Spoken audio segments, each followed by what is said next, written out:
Welcome students, आपका हमारे ADS concept online platform पे फिर से स्वागत है।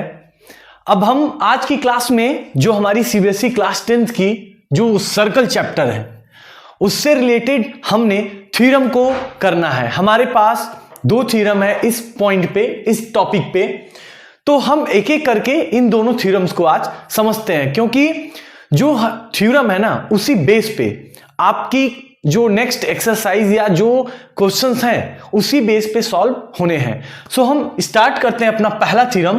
तो आपके पास स्लाइड जो है सामने आपके, उसको ध्यान से समझिएगा, ठीक है।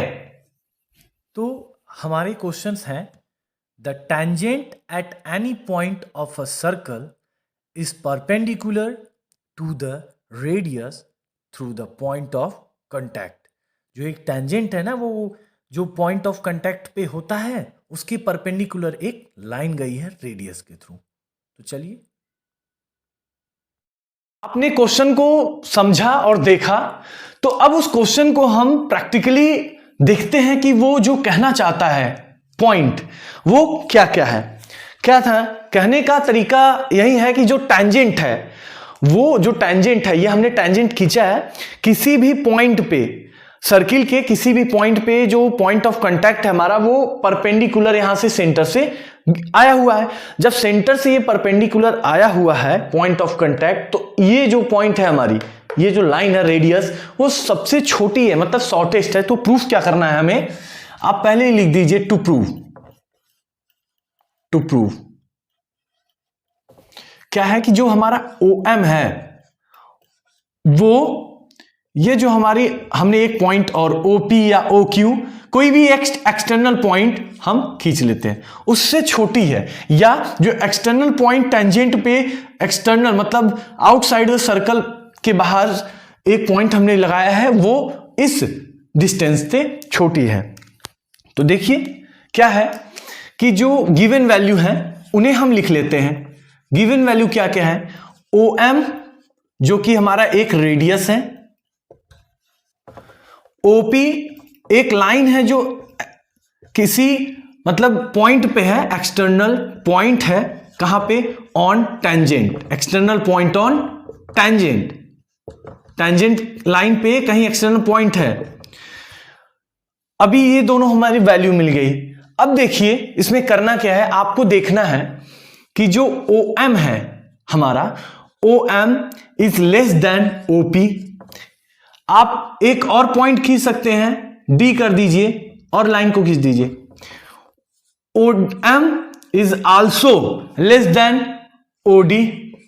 तो ये कहना क्या चाहता है कि जो हमारी पॉइंट ऑफ कांटेक्ट है टेंजेंट पे, जो पॉइंट ऑफ कांटेक्ट है और इस सेंटर से वो शॉर्टेस्ट डिस्टेंस है, शॉर्टेस्ट डिस्टेंस है ये। क्यों? क्योंकि बेटा अगर इस पॉइंट ऑफ कांटेक्ट के बाद, अगर इस पॉइंट ऑफ कांटेक्ट के बाद अगर हम कोई भी point external out of the circle, outside of the circle लगाते हैं, टेंजेंट पे कहीं भी कोई पॉइंट और रखते हैं, वो हमेशा इस वाली लाइन से बड़ी कहलाएगी। तो यही प्रूफ होता है कि जो बेटा हमारा पॉइंट ऑफ कांटेक्ट है टेंजेंट का, अगर सेंटर से उस लाइन पर हमने परपेंडिकुलर गिराना है तो वो हमेशा शॉर्टेस्ट डिस्टेंस ही होगा। तो बच्चों ये था आपका पहला थ्योरम, जिसके बारे में मैंने आपको समझाया है। आपके पास स्लाइड्स हैं, आप वीडियो पॉज करके इसे देख सकते हैं, समझ सकते हैं और इसे लिख सकते हैं, नोट कर सकते हैं, क्योंकि ये इंपॉर्टेंट होता है अपने आपके एक्सरसाइज करने के लिए, जो कि एनसीईआरटी कंसेप्ट के लिए जरूरी होता है। तो अब हम बढ़ते हैं अपने दूसरे थ्योरम की तरफ, जिसमें आपको एक समराइज कर देता हूं कि जो दूसरा थ्योरम है हमारा, वो क्या कहता है कि अगर दो टेंजेंट हैं आपस में, सर्किल से दो टेंजेंट खींचे गए हैं, अगर वो एक पॉइंट पे मिल रहे हैं, तो जो इस पॉइंट पे मिल रहे हैं वो दोनों टेंजेंट आपस में क्या होनी चाहिए? इक्वल होने चाहिए। ये प्रूफ है हमारा। तो अब हम समझते हैं आगे कि क्या है हमारा दूसरा थ्योरम। जो हमारा दूसरा थ्योरम रिप्रेजेंट कर रहा है, the length of tangents drawn from an external point to a circle are equal. अगर जो टेंजेंट्स हम खींच रहे हैं एक्सटर्नल पॉइंट से किसी सर्किल के, वो दोनों इक्वल होने चाहिए, वो दोनों टेंजेंट क्या है ना, वो इक्वल होने चाहिए। उनकी इक्वलिटी हम कंग्रुएंसी से प्रूव करेंगे, जबकि दो ट्राइंगल का फॉर्मेशन यहाँ पे होना है। तो कंस्ट्रक्ट करते हैं और सब। तो हमने दूसरा जो थ्योरम है उसे हमने देखा कि क्या कहना चाहता है। तो अब उस क्वेश्चन के बेस पे हमने फिगर को बनाया है और ये समझेंगे कि इसको हम प्रूफ कैसे करेंगे। तो हमने क्वेश्चन यही देखा था कि दो टेंजेंट होंगे, तो इन टेंजेंट को प्रूफ क्या करना है कि ये आपस में बराबर होने चाहिए। तो प्रूफ क्या है, P Q equal to P R, यही हमें प्रूफ करना है। तो बेटा आपको यहां पे देखो दिख रहा होगा, ये एक ट्राइंगल और एक दूसरा ट्राइंगल। तो दो ट्राइंगल को अगर हम, दो ट्राइंगल की कंग्रुएंसी को अगर हम प्रूफ कर देते हैं तो वो क्या होता है, उनके करस्पॉन्डिंग साइड्स, करस्पॉन्डिंग एंगल्स भी आपस में इक्वल होते हैं। तो अगर हम इसकी करस्पॉन्डेंसी इसकी हम जो देखना चाहते हैं, जैसे ये रही और ये रही, तो इसकी कंग्रुएंसी को प्रूफ करते हैं। तो हम लेते हैं, आप कुछ समझिए, we take triangle P O R and triangle P O Q. आप ले लीजिए, दोनों ट्राइंगल हमने लिया। अब एक एक करके दोनों ट्राइंगल में देखते हैं कि क्या क्या मिल रही चीजें। ओ आर और ओ क्यू, देखिए O R equal to O Q, क्यों है बेटा ये ओ आर और ओ क्यू क्यों इक्वल है और क्या है, ये है radii of the circle, radii of the same circle. ये सर्कल है तो दो रेडियस है तो वो प्लूरल वर्ब में रेडियाई हो गया। अब देखिए दूसरा हम देखते हैं, ये जो समझिए, ये जो लाइन है ओपी जिसको हमने कंस्ट्रक्ट किया है, ये एक हमारा बेस है।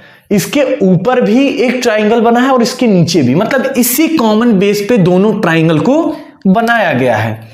तो OP इक्वल टू OP, ये हो गया कॉमन बेस, कॉमन बेस, ये हो गया कॉमन बेस। अब तीसरा हमें क्या देखना है, कॉन्ग्रुएंसी के लिए हमें तीन चीजों की जरूरत पड़नी है। तो एक क्या है हमारा, जो ये आपने पहला थ्योरम पढ़ा था कि ये जो सर्किल के सेंटर से पॉइंट ऑफ कंटेक्ट पे जो पॉइंट लाइन गिरती है ना, वो क्या होती है, परपेंडिकुलर। तो angle P R O equal to angle P Q O, और ये है क्या, ये है आर एच एस, मतलब राइट हैंड साइड है। मतलब देखो ना बेटा, ये 90 डिग्री है, आप इसको ऐसे भी लिख सकते हो 90 डिग्री, तो ये आर एच एस से प्रूफ हो जाएगा।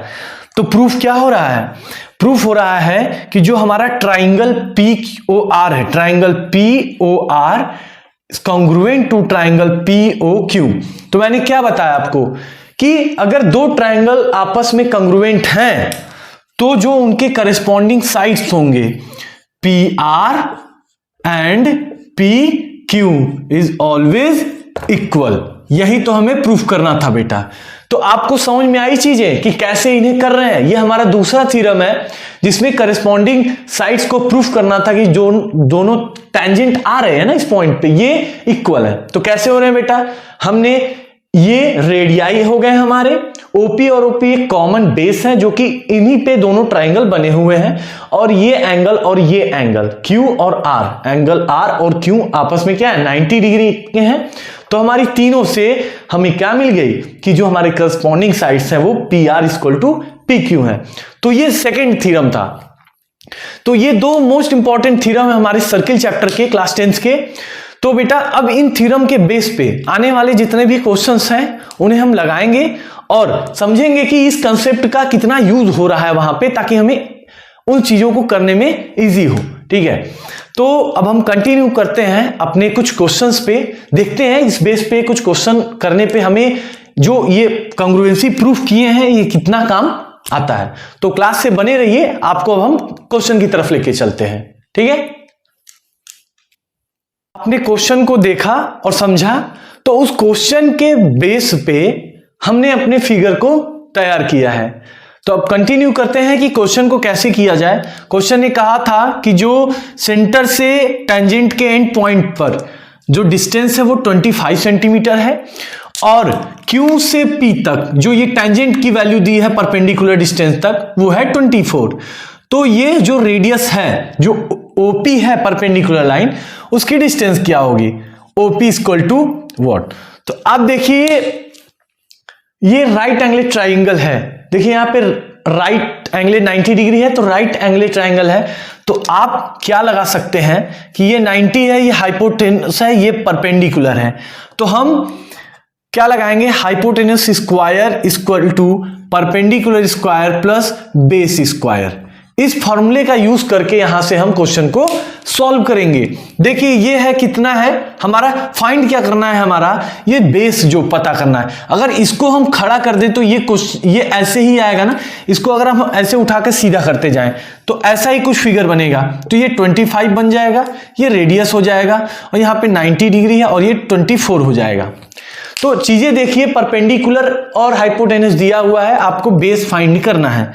तो देखिए हाइपोटेनस कितना है 25 का स्क्वायर इक्वल टू परपेंडिकुलर कितना है हमारा, परपेंडिकुलर है 24 का स्क्वायर प्लस बी स्क्वायर। तो बेस स्क्वायर जो बेस है उसको अपनी जगह हम रहने देते हैं, 25 स्क्वायर माइनस 24 का स्क्वायर, ये वैल्यू देख रहे हैं आप, इस वैल्यू को सिर्फ आपको सॉल्व करना है। तो 25 का स्क्वायर और 24 के स्क्वायर को सॉल्व करके जो हमारी वैल्यू आने वाली है उसका हम स्क्वायर रखेंगे, ठीक है। तो हमारी कितनी वैल्यू आ रही है, 25 का स्क्वायर हो गया हमारा 625 और 24 का स्क्वायर होता है हमारा 576, ठीक है। तो इन दोनों को सॉल्व करने पे हमें क्या मिलेगा, बी स्क्वायर इक्वल टू 49।